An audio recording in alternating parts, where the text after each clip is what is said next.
Hey, welcome back to another episode of the MindShare podcast. This show is sponsored by Kits Keep in Touch Systems, a two-time international award-winning marketing suite for sales professionals. REM Real Estate Magazine, Canada's premier monthly magazine for real estate professionals. Or REA, the Ontario Real Estate Association, Canada's largest provincial real estate association. And the ORCF, the Ontario Realtors Care Foundation, enabling and empowering realtors across Ontario to fundraise in support of shelter-related causes in the communities in which they live and work. You can learn more about all of our sponsors by visiting my site, mindshare101.com. And while you're there, be sure to check out the details of our upcoming MindShare Mastermind happening in Toronto, September 16th through the 18th. We've got a speaker lineup which is absolutely loaded. Now, this is not your run-of-the-mill, typical same old lineup that you see at every conference. We're going deep on this one. We're going deep to bring you voices that are going to motivate and inspire you. They're going to help provoke that creative spark to elevate you to your next level of success. And over the course of 2.5 days, we're going to load you up with actionable value, leaving you wanting more. The discussion, the problem solving, and the collaboration, it's going to be powerful. You've been hearing me talk about it.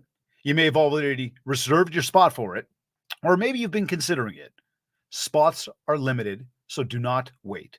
Book your ticket. Tell your closest colleague to book theirs too. Our 2024 MindShare Mastermind is going to be epic, and you will thank yourself for being there. Check out the website for details, mindshare101.com. And of course, while you're there, be sure to download your free copy of the Ultimate Marketing Bundle so you can build more mindshare to get more market share. Plus, learn more about our one-to-one coaching and keynote speaking. Today's episode is number 289.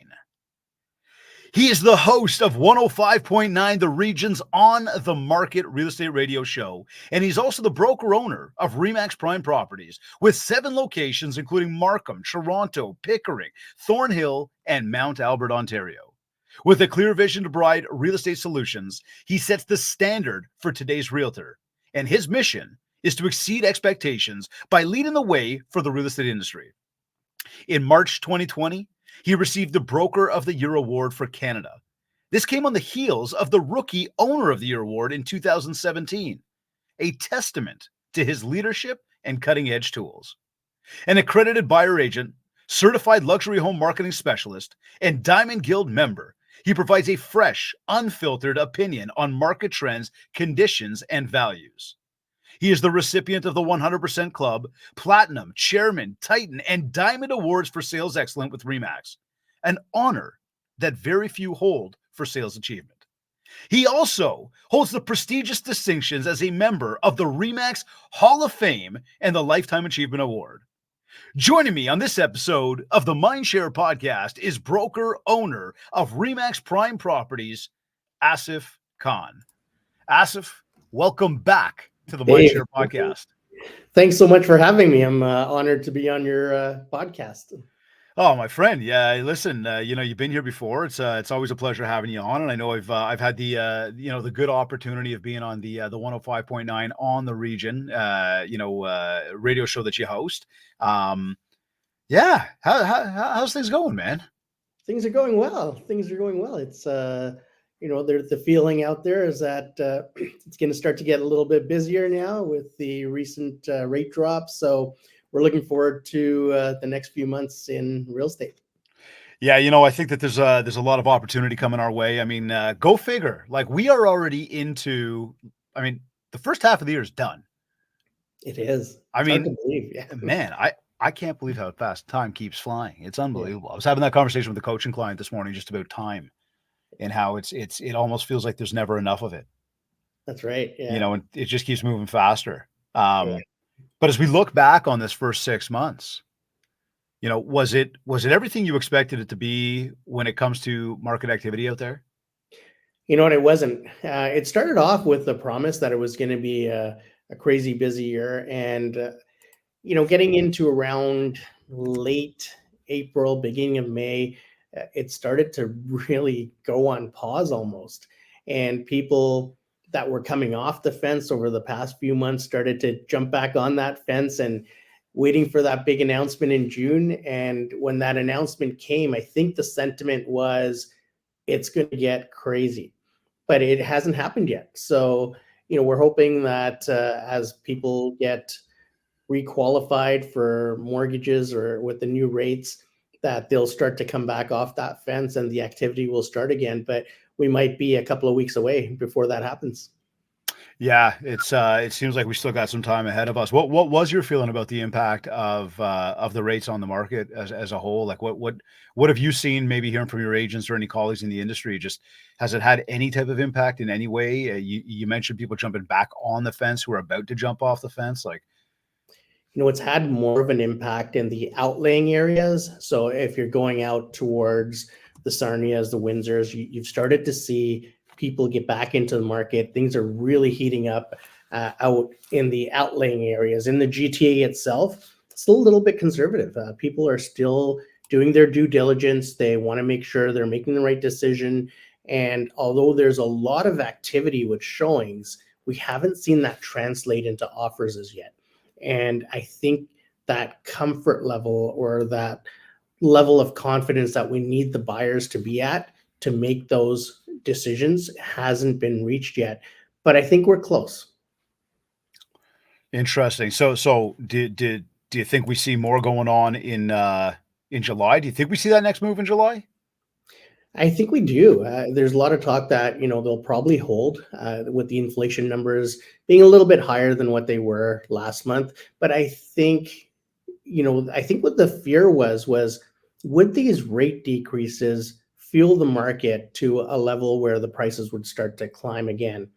And we didn't see that with the June decrease. So that may give the Bank of Canada confidence that they can go down another quarter point or so. And maybe that will fuel the market. But I think there's still a lot of people waiting to see what happens at the July announcement, which is, again, it's about a month away. So hopefully they start to see that maybe a variable mortgage may be what's key in order to move them forward. And it's that level of confidence, the consumer confidence that has to return to the market. And we haven't seen that yet.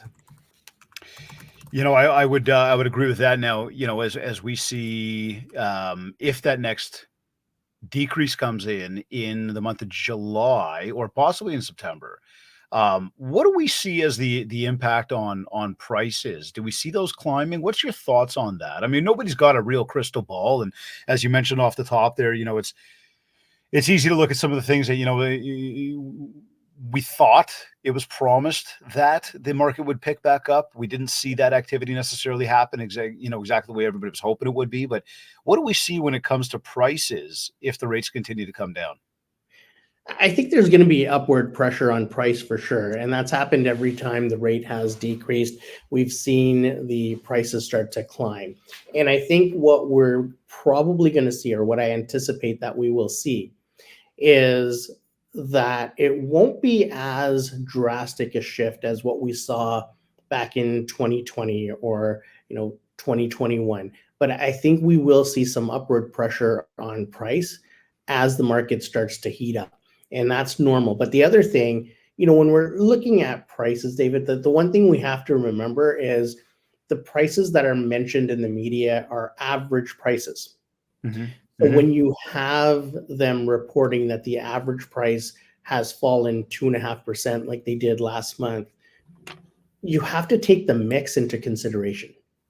And the high-end houses aren't selling as much as they did in the previously heated markets. So you're going to see a bit of a decline when you're selling more houses in the $1 million range rather than the $1.5 million range. That aggregate average is going to come down. So we have to remember to look at the mix and compare apples to apples. So if you're comparing condos to condos or townhouses to townhouses, semis to semis, detached to detached, you're going to see that the price didn't really fall. It was just the mix of product that was being sold that changed and allowed more lower end product to sell, which created the impression that price was falling. I think that there's another maybe telltale sign to that, or maybe impression that's being created. And I've been talking about this sometime now for the past number of weeks, but finding these different articles that are talking about houses that are losing three, four, $500,000 of value in somebody trying to just resell at this moment. And I find it I find it important to clarify for anybody that's seeing stuff like that is to again look and say, well, why are these people selling? To look at, when did they purchase, to look at the impact of just what's causing this next transaction to be so soon. And I do believe, Asif, that a lot of people got into this market when everybody else was getting into this market back in 2021 and 22, and doing it maybe because other people were doing it, and not necessarily having the right outlook mathematically on what might happen if rates go up. Yeah. And now that we see that, we do see some people who are needing to get out of their houses, hence, again, taking big hits because they just can't afford to sustain. And I think that also is going to skew what the average prices look like out there. It's also going to maybe skew some mindset from some people around, where the opportunities may be. But that also, for me, is one of those things that I want to, kind of highlight that, my optimism on that, where if there are people that are going to go ahead and, move because of whatever is being forced upon them from the economics of it all, it does provide opportunity for many other people out there. What's your thoughts on that around like those massive drops right now? I agree. And, the one thing to remember is during the COVID period or just after, it was almost like a leasing phenomena that hit the real estate industry. And what I mean is when car leases first came out, people would try and get as much car for the payment that they were making. Right. And so you saw people driving high-end cars because it fit their payment. And we saw that with homes. People wanted to buy as much house as their payment could afford. And with the interest rates being, just below 2% or even just hovering above 2%, that was a lot of house for the payment that they would have to pay. Now that we're coming into renewals that are going to be maybe more than double of what the rate was when they first signed up for this home, you're starting to see that the payment is not sustainable anymore. And those houses are the ones that are coming on the market, but not only houses where people are using for their primary residence. We had people buy investment properties and rent those out during that time. And those are the properties that the rent cannot sustain the new Mhm. mortgage amounts. And we're starting to see people put those on the market right now. And that's why I think there's a saturation in the condo market for listings. It's because there's a lot of these investment opportunities from the past that have now, they've had to come back on the market because the rent they were charging was not enough to cover the mortgage rates and the maintenance fees there. Yeah, I think and this is where I see. I mean, it's easy for people to look and perspective is everything. It's easy for people to look on one side and think to themselves that, the sky is falling. And then, there's the other side of things that says, hey, where one door closes for somebody, another door opens for somebody else. And so, again, I do believe that there's a lot of opportunity coming our way, and we know that there's a lot of renewals coming up. And, so I come back to, this is a moment in time right now where even if there's I don't want to say a lack of activity, but not maybe as much activity as a lot of people desired in the market right now. There's a lot of good things that people could be doing at this moment in time to lay the foundation for, again, what is to come, because I do truly believe there's a lot of good coming our way. Now, Yeah. how do for you, and again, today's topic, how to become a Hall of Fame realtor. I mean, first, I should acknowledge, as I was reading off your bio, is there anything you haven't won yet? There's a lot. There's a lot. Maybe the Stanley Cup. I get it. We're both big hockey fans, right? But seriously, man, those are some incredible accolades, Aston. Congratulations on that stuff, man. Oh no, thank you so much. And it's always a group effort. It's never one person that can achieve that success. And I have a great group behind me, and so a lot of those accolades are shared accolades. And I couldn't have done it without the people that supported me through that and helped me through that. So again, it's great to read that on paper, but there's a lot more to it, and it's a lot of hard work that goes into it from a group of people. So I think I'd be amiss if I didn't share that with them. So it really is a group effort. Oh, fair enough. And I would say it's probably an answer that I would completely agree with. I know for myself, when we look at the two businesses we've got and the team that is part of it, I get to have a lot of fun. I get to be on the front lines with a lot of people, but that is just one part of it. Yeah. If I didn't have the team behind me, what are we really doing, right? What are we really accomplishing? So I'm very grateful for that. But wanted to ask, as we talk about the rates, we talk about the market, we talk about what's going on out there, and of course your successes and how you got there. How do you stay on top of what's happening in the market on a daily basis, and maybe specifically, what sources are you looking to? To provide you that information so that you've got a well-rounded, base of knowledge that whether it's right here on the MindShare podcast or it's with a colleague or it's with a client, or it's on your own radio show, that you can bring some up-to-date insights to people. And I asked that question in obviously one side of what do you do to educate yourself, but at the same time, for our listeners, where do you suggest maybe they go to kind of tune in and listen? Is there anybody specific, or do you try to just grab a ton of it?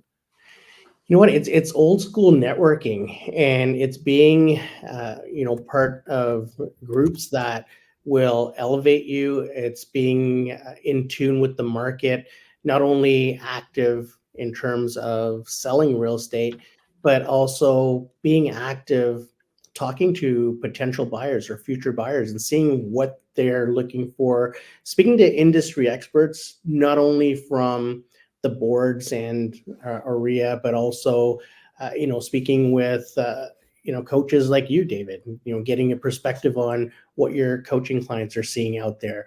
We both have coaching clients across the country, and we get a lot of good perspective from them as to what's happening right across the country or right across North America. It's speaking with other broker owners. It's having meetings or lunches or networking opportunities with other agents, top agents in the REMAX system, get together every month and share stories of what's happening. And I think all of that together goes into forming your opinions and your insight into what's actually happening. And then you're able to parlay that to potential buyers and sellers and even other agents in the office to let them know what you're seeing and what you're hearing. And then they're able to use that information to form their opinions too. It's amazing how it always comes back to networking with other people, Sure does. doesn't it? We lost a lot of that during the COVID period. And, I feel a little bit bad for people that were licensed during that period because they didn't have the interaction. They weren't going to classes. They weren't going into the office and seeing people, asking questions, learning more about the market. But we're starting to see a return to that now. So the agents that are currently active are all the ones that are networking with other agents and seeing what's happening out in the market, and they have their finger on the pulse.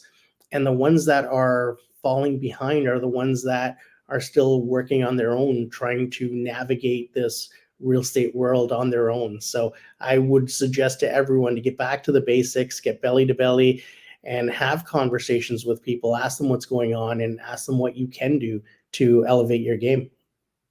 It's interesting. We think about the longevity of the game of real estate and even the world of sales and business.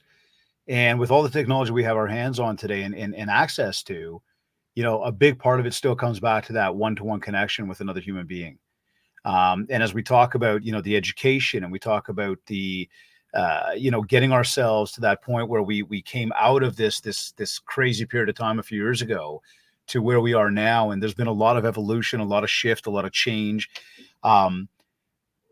What would you say at this moment in time, as you do speak with a lot of different people from, coast to coast and even down south, what is the biggest challenge that you are seeing from agents? Maybe I'd say your agents or agents in general, any agent right now. Again, what's that biggest challenge? What are you suggesting that they do about it? I think it's being proactive. We're in a very reactive society, and we don't do anything until we're forced to do it. And I think being proactive, reaching out to people, getting back to the basics, using systems like kits to send out communication pieces, anything that you can do to stay in touch with people and reach out to people, that's what's going to set you ahead. And you look at people that are struggling right now, and they're being reactive. They're waiting for their phone to ring. They're waiting for someone to call them and say, I want to buy this property and let's go and see it. But there's no proactive approach to it. They're not reaching out to them and saying, hey, here's a property I found for you. Let's go see it. Because there's a lot that they're leaving on the table by not being proactive. And I think in this business, and especially now, but even going back 7, 8, 10 years, we had to be proactive in the business. And that's what set a lot of people apart. That's what separated the contenders from the pretenders. And we're back right there right now it's the old school techniques, the old school prospecting that's going to get people to the next level.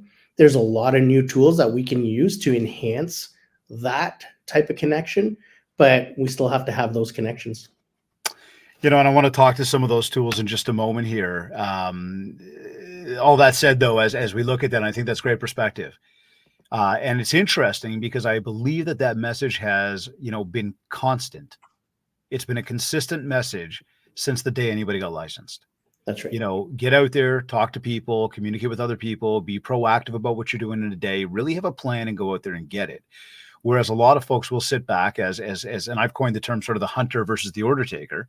The order taker, much like somebody's waiting for you to order a pizza, is waiting for you to order the pizza. And when you order it, they're going to go ahead and make it. They're going to deliver it to you and done. And then they're going to sit back and they're going to wait for the next order to come through.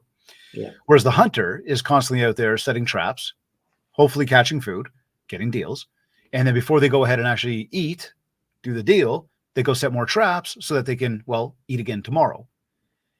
And I think that the mentality there is where, everybody really needs to take that simplified mentality and think to themselves again, if I look at my business right now, am I an order taker or am I a hunter? And, I would suggest that being proactive very much is about being a hunter. Get out there and look for that next deal, that next meal. And if you are busy right now and you are working on a listing and you are, dealing with clients, and I get it, there's always going to be stuff that you got to do. Don't forget to take some time throughout the day and do some of these proactive things to grow your business. What would you say though is, one of the biggest misconceptions that realtors will have about what it takes to create long-term success? I think the biggest misconception is they get into this business thinking it's going to be easy just because they have a database in their phone. And if you're not doing anything with that database, it's hard to build roots, right? It's hard to build that foundation that's going to get you to the next level. You have to have a plan. And without that plan, it's hard to move forward. So I think the first thing is, working on their schedule, working on their availability. Then after that, it's setting a contact plan to try and, have some sort of plan where they are getting in front of their database. They are communicating with their database on a regular intervals. And I think all of that gets lost where people get into the business and think the phone's just going to ring and they're going to make $1 million right away. And it's going to be really easy, but it's a lot of work. And I think that gets lost in translation when people are looking at this career and thinking, this might be a good way for them to transition into for their next career or their first career. I think the level of work and the skill level that's required to go with that hard work is what gets lost in translation. How long you've been in this game for? Almost 20 years. Almost 20 years. Okay. So you've been through some different markets. 20 years, we come back 2004. So you weren't there in the early 90s, but you certainly were around for that. So that was a different time. When you came in, though, where did your first deal come from? What did you do to get that deal? Way back when you just started the business, you getting your feet wet. It's that whole thing of like, is there going to be $1 million deal that drops out of the sky for me? But yeah, where did you get the first deal from? What'd you do to get it? I was doing 2 open houses every Saturday and 2 open houses every Sunday. And I was just reaching out to realtors in my office. I would do 1 open house from 12 to 2 and another open house from 3 to 5. And it was a lot of work. And, there was and I can, it's pretty ironic, but there was a lady that walked in to my open house and said to me, I have a house that I'm selling around the corner. It's a private sale. So if anyone comes here and doesn't like this house, send them over to me. And I said to her, I said, can I come? I'm going to finish here at 5:00. Can I come and see your house? And then she said, okay. I went over, I saw the place, I made some notes. And then I asked her why she was selling privately.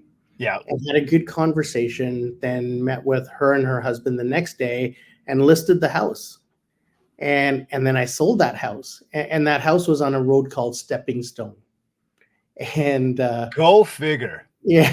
That's a little bit ironic right there, my Isn't man. that ironic? So, that is wild. Stepping Stone. Oh my God. Stepping Stone. So, but it was weeks and months of doing 2 open houses every Saturday, every Sunday, and just making sure that I was getting out there and staying in the game, because it's not only trying to sell the house that you're doing the open house for, or try to get buyers, but there's an aspect of being in that moment that keeps you grassroots in real estate. And you learn a lot from talking to the buyers that are coming in. You learn a lot from the listings that are out there. And I think that's what people have to do instead of sitting at home and just not doing much. You've got to get out there, knock on doors, do open houses, and make sure that you're really immersing yourself in the career. I just absolutely wild that it was called Stepping Stone. Yeah. But love the fact, you see, and that's an important one right there, right? She came in there and she said, I'm selling this privately. And I mean, I think you could have at that time been like, okay, yeah, sure, I'll let people know. Instead, though, you took the opportunity to actually build a little bit of rapport with her and see if you could come by and get the meeting later on. And I mean, hey, the worst she could have said was no, but she took that opportunity and ended up actually listing the property. Yeah. That is very cool. So the open house definitely worked. The conversation with her worked. Yeah. So how did you create the snowball effect for your business? Because you got Rookie of the Year award, right? So Rookie of the Year was when I opened up the brokerage. Okay, when you opened the brokerage. The snowball effect actually went back. So 6 months into the business, I was going to quit. Whoa, why? It was, I'd only done, so actually my first deal was actually a commercial deal. I got into real estate to be a commercial agent. I came from the franchising industry, so I knew a lot of people that owned franchises. So my first sale technically was a franchise sale. Okay. And that was all I had. So I was about 6 months into the business. I had made about $16,000. I came from a career where I was making, a 6-figure income with a car allowance. And I walked into my broker's office and I put my key down and I said, "Thank you very much, but I can't do this." And he said, What are you talking about? You've done 2 leases and a sale, and that's really good. A lot of people don't do 3 deals in a year. And he was trying to get me to stay. And that's when he asked me to go to, there was a coaching company putting on a session downtown Toronto. And he said, "You should go to this session. It's 3 days." And I said, "Well, I don't want to pay another $900. And he said, "Well, just take it off your next deal." And I thought, oh, okay, that's a good idea. And we started talking, and I went to this session and just heard a lot of really good things and a lot of things that I wasn't doing in the business. And, subsequently, I hired them as my coach, and it really changed the game. So that was end of December. I got licensed in June. This was end of December. And then January, I thought, well, I still don't have much now. I'm paying for coaching. Maybe I should go out and get a job. And then that February, everything aligned and I sold 8 houses. Wow. And that was the turning point. And that's when it all clicked. And the important thing to remember is you can't stop after you do those 8 deals. You have to use what you learned. You have to leverage those deals into future deals. And that was the hard part, was trying to learn how to leverage the business that you have and create new business. So tell us more about that then. How did you go about doing that? That's when, actually, I think that's when you and I met, and I started using the KITS program in the subdivision I lived in to send out the monthly newsletters. I had a CRM now that I was working, so it wasn't just on my phone. I actually had a CRM that I was sending out monthly newsletters. Hold on. So the phone book list it's not enough? I can't run my whole business just like that.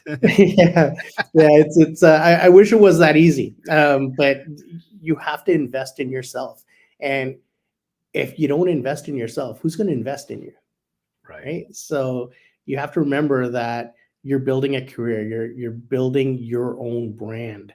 And it's really important that you do what's necessary to get you to that point. It's not like my corporate job where someone was telling me what to do and setting my schedule and giving me assignments to say, I need this done by this time.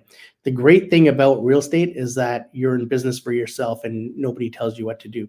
The worst thing about being in real estate is that you're in business for yourself and nobody tells you what to do. So, again, being around people that can guide you, tell you what's required, what they did to be successful, getting into those conversations, which is what's key. And that really, obviously, to do 8 deals in a month when I hadn't even been in business for the entire year, it was the game changer. And it was a lot of work. It's I have to take the opportunity right now for the shameless plug, and forgive me, everybody, and ask if we've got the MindShare Mastermind coming up in September, the 16th through the 18th. And as you talk about these events, and you talk about when you first started and your broker suggested, go to this event, and you thought to yourself, well, the money's not there. Now, between the two of you, you figured out a creative way to make that come to life. However, it was the actual outcome of going to that event is where it sounds like you started to pick up some steam. You started to learn some different things, see some different ways of doing things, some actions that you could implement into your business. And then lo and behold, you started to see some of that, the fruits of the labor, the efforts begin to, show you the successes that will come from the other side. Yeah. Would you recommend, I mean, again, I guess you're probably a big supporter. I mean, and look, I'll go general right now, attend an event, get out there, be part of it, take in the education. David, I probably attend, and I see you at a lot of events too, but I probably attend 8 to 12 events a year. Okay. And a lot of people will say, well, why do you still go to these events? You already know what you're doing. It's not about knowing what you're doing. I knew what I needed to know to get me to where I am, but I don't know what I need to know to get me to the next level. And when you're in these groups, you're with like-minded people who also want to be at these events, who also want to be better every day. And I came from a Japanese company when I worked in corporate, and a big thing was Kaizen. And Kaizen, I was about to ask you about that. Do you know that every time I totally cut you off. Every time I hear that word, I think about you. Oh, really? Now you call that building MindShare right there, my friend. But I'm telling you, I hear Kaizen. I'm like, Asif taught me about that one. Yeah. Sorry. And it's true though. It's everything that we do. We have to want to be a little bit better every day. And it doesn't mean that you need to go from 5 deals to 20 deals the next year. If you went from 5 deals to 6 or 7 deals, you've improved. And it's those incremental improvements, but doing that consistently is what's going to set you apart from the competition.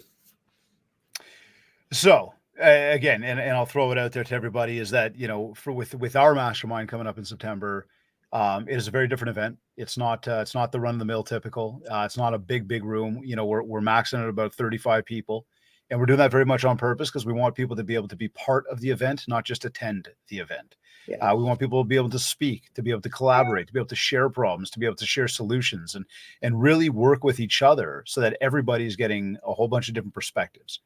And be able to walk away and actually implement. We've got, we're not bringing in your typical industry speakers. We've got folks that are, really next level, experts and masters in their field. It's not somebody who just did one deal, who's got a great Instagram account.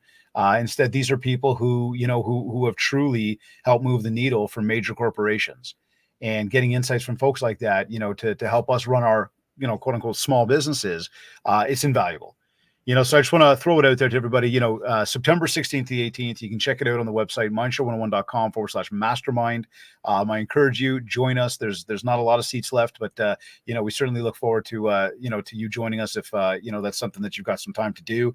As Asif is saying here, and of course, many of us do, attending events and being around like-minded people, you're always going to win. You're always going to win.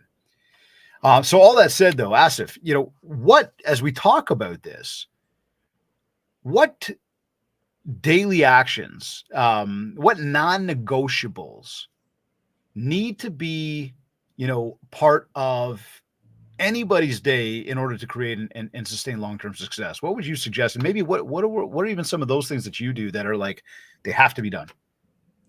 It's contacting 5 people a day.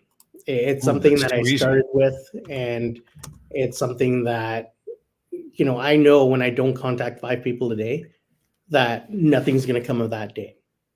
And even if it's just a 45-second phone call, a text message, an email, you have to contact people every day. It's a contact sport. You're probably getting tired of hearing that, but real estate is a contact sport. And if you're not contacting people, if you're relying on them to reach out to you, don't expect to be successful. Because how many people are going to reach out to you and say, hey, I want to buy a house? But by being in touch with them, by educating them, there's so much information available on the internet, but then there's the decision. And we need to be that bridge between the information to the decision. And when you're speaking with people and when you're trying to, we talked about what the media reports in terms of average price. A lot of clients will look at that and say, well, prices are dropping, so I'm just going to wait until they drop a little bit more, and then I'll be ready to buy. But when you can explain to them that it's not a price drop, it's a shift in the mix, and if you sell $10 million properties, it's going to be different than selling $5 million properties and 5 $10 million properties. Now the average price has gone up, and it's not that the $1 million house has gone up 75%. It's just that $1 million house sold for $1 million and the $10 million house sold for $10 million. So once you can start to explain the mix and why the average price appears to be what it is, now you've just educated that consumer. And now they're going to make an informed decision. So they're not just relying on what's on the web, what they see on sites like House Sigma. You're actually providing some context, and they're able to make an informed decision now. And I think that gets lost a lot. So when you're contacting people and people say, well, I don't know what to say, there's a lot that you can talk about. I don't talk about real estate when I phone people. They will bring up real estate because they know I'm in real estate. So they're going to ask me how the market is. They're going to ask me about pricing. They're going to ask me about interest rates. I don't have to bring that up. And that's what generates the conversations that eventually lead to people buying or selling. It's not a conversation to call and say, hey, are you thinking of buying or are you thinking of selling? That's not what it is. It's having the conversations, building that relationship, building the trust, and having them rely on you for when they do make that decision. So I completely agree. And I think, the big takeaway there again is communicate to educate. If we go in there, we make the phone call, we don't make it about sales, we don't make it about what we do for a living. but we truly ask some genuine questions to, basically find out more about them, maybe what they're up to right now from a personal or a business perspective. And then through the process, what we call active listening, we truly listen to what they have to say and truly build a conversation around what they just shared. Yeah, I agree with you. At some point, they're going to turn around and be like, so how's business? How's the market? What's going on in real estate? And that's your opportunity to, hey, combat the narrative out there. Whatever people are hearing about from the mainstream media, give your perspective, share, see if they've got more questions. So again, we ask about non-negotiables, and you mentioned, 5 phone calls a day. And I know I can attest to that. I know you're incredible with that. You'll message me just out of nowhere, about hockey or something random, or like if you're in the neighborhood, hey, you at the office, right? Like it's just these little, little pokes, but friendly and relational, that aren't about, hey, what can I get from you? It's very much just a, hey, how's it going?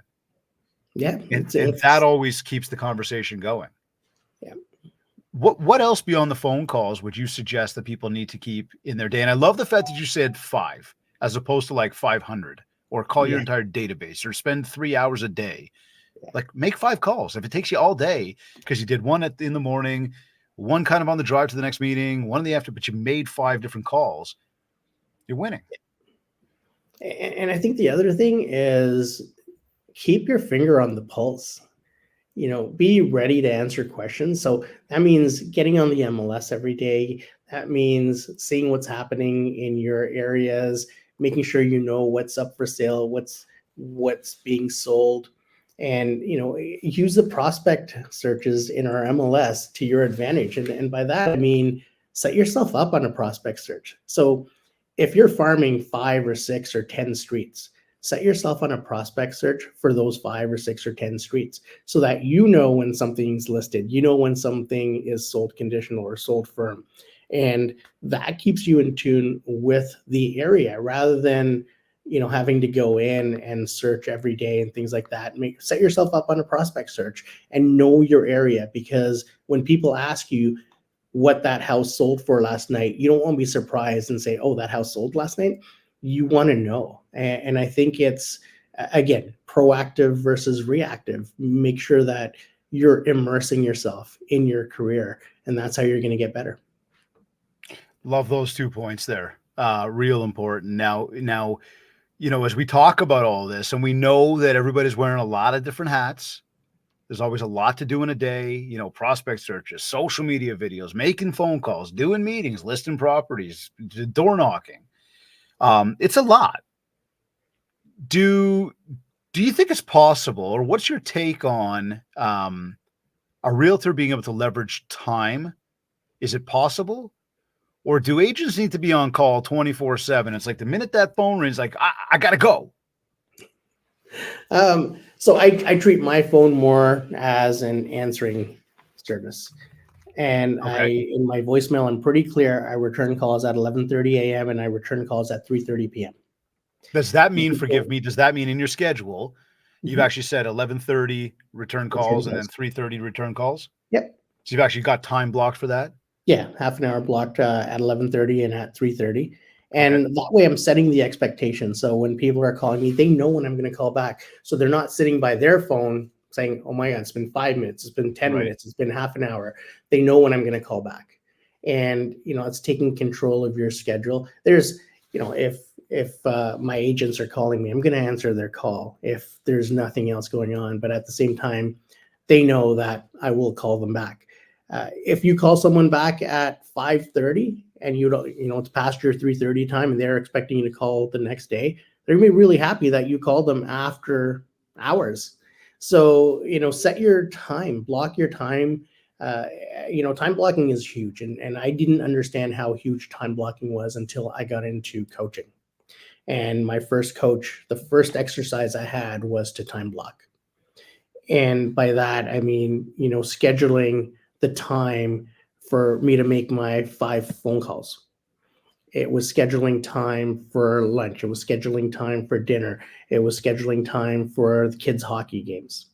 And then I set my schedule for work after I blocked all of that time out. So if I'm working from 10 a.m. to 6 p.m., those are my hours. And once you communicate your hours to people, and the worst thing I did was when I first started off, I would say, oh, you know what, I have a meeting at 7 o'clock. I didn't have a meeting. I was coaching my kids' hockey team.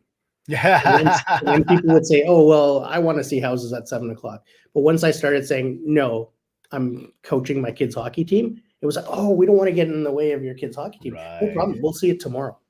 So just be honest with them. And So if you you're actually doing, found that honesty to say, "Hey, I'm tied up with personal stuff," didn't actually deter people. It actually made people a little bit more empathetic with you. yeah, because they know that they're people too, right? And they Right. want to Yep. know that you're human. A lot of people will say, oh my God, I worked until midnight last night. It's because we Yep. put stuff like 11:59 irrevocables. If you put a 6:59 irrevocable, they're going to get back to you by 7 p.m. So, we're our worst enemy by doing that to ourselves and then complaining that we work too much. But if you set the parameters and you set the expectations, people will, fall in line with those expectations that you have and that you've set for them. So it is actually possible then to leverage It time in this game. sure is, yeah. Okay. And we do work a lot, and Yeah. if you think about it, we have to be available when people are not working, and that's usually after 5 p.m. But as long as you say, hey, I can show properties Mondays, Wednesdays, Fridays, and Saturdays, then you're going to fill your calendar with those. Have a Calendly link and get them to schedule it. So they'll go through and say, okay, well, David's available here, here, here, and they can schedule time for their showings. So it shows that you're available. It shows when you're available, and they're happy to be able to fit into that schedule. Okay. So then if I want to be, or if anybody wants to be a Hall of Fame realtor, do they need to put family second to business? Or how do they ensure that they really do achieve that work-life balance while still chasing even their own personal goals? So that's a tough question. No, you block off your personal time first. However, we also have to know that sometimes there's going to be, instances where we will have to override that schedule. Right. So, you may have family time blocked off for a Saturday evening, but then someone goes and puts an offer date on a property that your clients really want. So, in that instance, you do have to do that override. So I don't want to say, oh yeah, time block and family first, and you don't have to do it. There's always instances where, we have to put work up there as well. So I would time block, and it'll weed out 75% of those conflicts, but 25% of the time, there's got to be an override once in a while. Okay, and you know what? That's a very fair answer. But I do like, again, the premise of it all is do the time block. Yeah. Be intent on what it is that you want to do from both a business perspective as well as a personal perspective. Do the best you can to really work to what you set out, and you should get closer to achieving. And yes, when that thing comes up every once in a while, you got to know where to bob and weave, and you got to know where sometimes, like you said, sorry, I'm coaching. Coaching my kids. And I mean, you and I both have been very involved actively in coaching sports. I know that I think your time came to a close this past year. It did. Right. Mine is coming very shortly, and it's just, it's par for the course when you do that. And I mean, it's a lot of time involved on a personal level, raising our kids and being around and raising other kids in terms of helping them become better people, better athletes. Much the same sometimes as there is that focus on business, which we all do have. There are going to be times where you do need to, prioritize again what's going on in that moment. And although family is always going to be priority, there are moments there where, we are in business for ourselves. We are business owners. We are entrepreneurs. Like you said, we're our own bosses, Yeah. and you reap what you sow. Yeah. And it works Right. the other way as well. Of course. Yep. You may have showings booked, but your kid gets hurt in a hockey game and you need to take her to the hospital. So, Knock on so wood. it does work the other way as well. But as Right. long as you time block it and schedule it, there's a lot less conflicts. So look, and again, continue our theme of, becoming a Hall of Fame realtor. We've talked about a bunch of good stuff today, educating yourself and connecting with other people. You mentioned non-negotiables being phone calls. What other marketing channels, maybe in short, are you suggesting that are really working right now for your agents and anybody you're chatting with? Well, a lot of people are really worried about leads and online leads. And, leads are great, but what are you doing with those leads? So you have to perfect your dialogue with these online leads and how to bring that online lead into a business relationship. And it's a tough way to do it. And also being persistent. So I think consistency and being persistent are two things that go hand in hand. And it's there's a lot of business out there, there's a lot of realtors out there. How do you stand out from the rest? And I think it's got to be keeping yourself educated, keeping your finger on the pulse, and being in the game. Always being ready to compete, always being ready to go out and win that game. And that takes again, persistence, consistency, practice, all the elements that we would talk about to our hockey teams, David, or our Yep. baseball teams. Yep. But it all comes back into play in real estate as well, because all of those elements will go into the end goal, which is success. Absolutely. As we talk about these different things we can do out there, I know, again, phone calls are huge, connecting with people are huge. It seems like right now, open houses and door knocking have been very fruitful for many people. I know that this idea of lead gen is out there. Online lead gen is not the only way to do it. You can go actually speak to people today to generate new opportunities. So it's, to me, there's a bigger umbrella around the lead generation aspect of our worlds. But as we do talk tech for a quick moment, what is your take on this AI revolution in real estate? And are there any specific ways that you're suggesting for your agents to take advantage of it, or are you cautioning them in other ways, maybe about it? I think the caution is don't rely solely on what AI provides you to get your message out. Use AI as, kind of like we used Google before, and it will give you a base of what you should work with, but don't just rely on AI. AI is not going to change the game, but agents that utilize AI properly are going to change the game. And I think that's an important thing to note. There's a lot of people relying solely on what AI provides. And, sometimes that could come back because AI is going to take everything that's available to it on the internet and form its answer for you. And sometimes not all the right stuff is available on the internet. So you still have to be able You're to kidding. decide You're that. kidding. Wait, what? Yeah. So I heard someone said that Winnipeg was going to win the Stanley Cup, and that's on the internet. But that's not going to happen. It's our year next year. So Yeah, of course it's our year next year. Leafs are winning it. so you have to be able to decipher that information and make your own conclusion from the information that you're provided.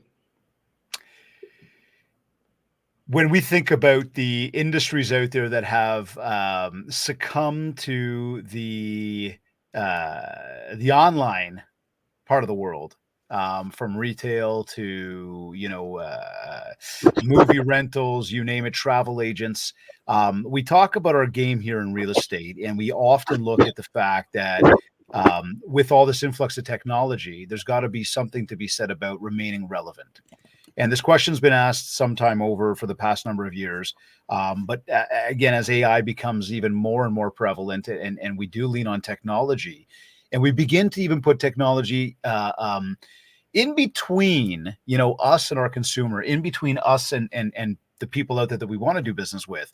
What would you say is the trick to realtors actually remaining relevant and not being taken over by AI or social media or technology for that matter?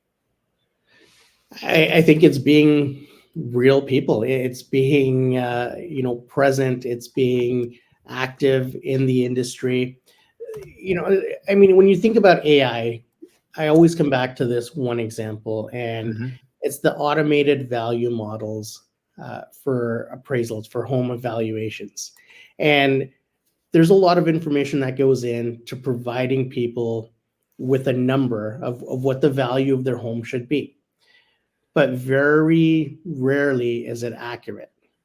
And the reason is there's no human element to it. There's no objectivity to it. It's a very it's basically taking raw data and converting it and saying, here's what AI thinks the value of your property is.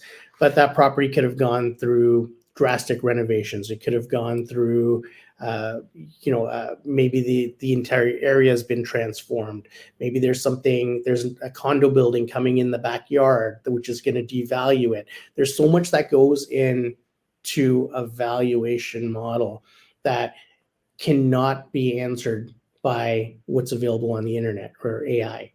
And, that's a great example as to why people can't just solely rely on AI. They need to be out there, they need to be active, and they need to be proactive in being educated enough to be able to provide context to that and come up with the right valuation in terms of the AVMs. And it's the same thing in any other instance when you're solely relying on an online model or AI to do your work for you, you're going to fall behind. Good point, man. And I would say I would double down on that and just say again, we want to make sure that we are staying in touch with our clients and not allowing anybody or anything to get in between that. And the stronger you develop those relationships, the more contact you create, the more trust that you build. And the more trust you build, the more opportunity that presents itself to you. So it's all good and nice to take advantage of technology. And I was on a session earlier this morning asking people why their cameras weren't turned on, and just encouraging everybody take advantage of the tech that's available to you, right? Yeah. But remember, what we want to do is we want to make sure we remain relevant. And I think it continues to be an ongoing theme, but there's a lot of folks out there that question, the relevance of a realtor and why are realtors getting paid what they are. We in the industry know what kind of, work is involved and time and effort and even money from our end is involved. The average consumer does not necessarily understand that. Much the same though, in order to make sure that we do keep, people believing in the fact that they do require a realtor. And I would say 100 million% hands down, you do. Because like you just said, the objective value that comes from it, the real life experiences of going through the deals and understanding how to keep people safe and how to people, get people the most bang for their buck, help them craft a deal. Those are intangibles. And that is what a good realtor is going to bring to the table at all times. So again, advice to anybody right now, always take advantage of learning more about the technology that's available, learning more about what tools can help you.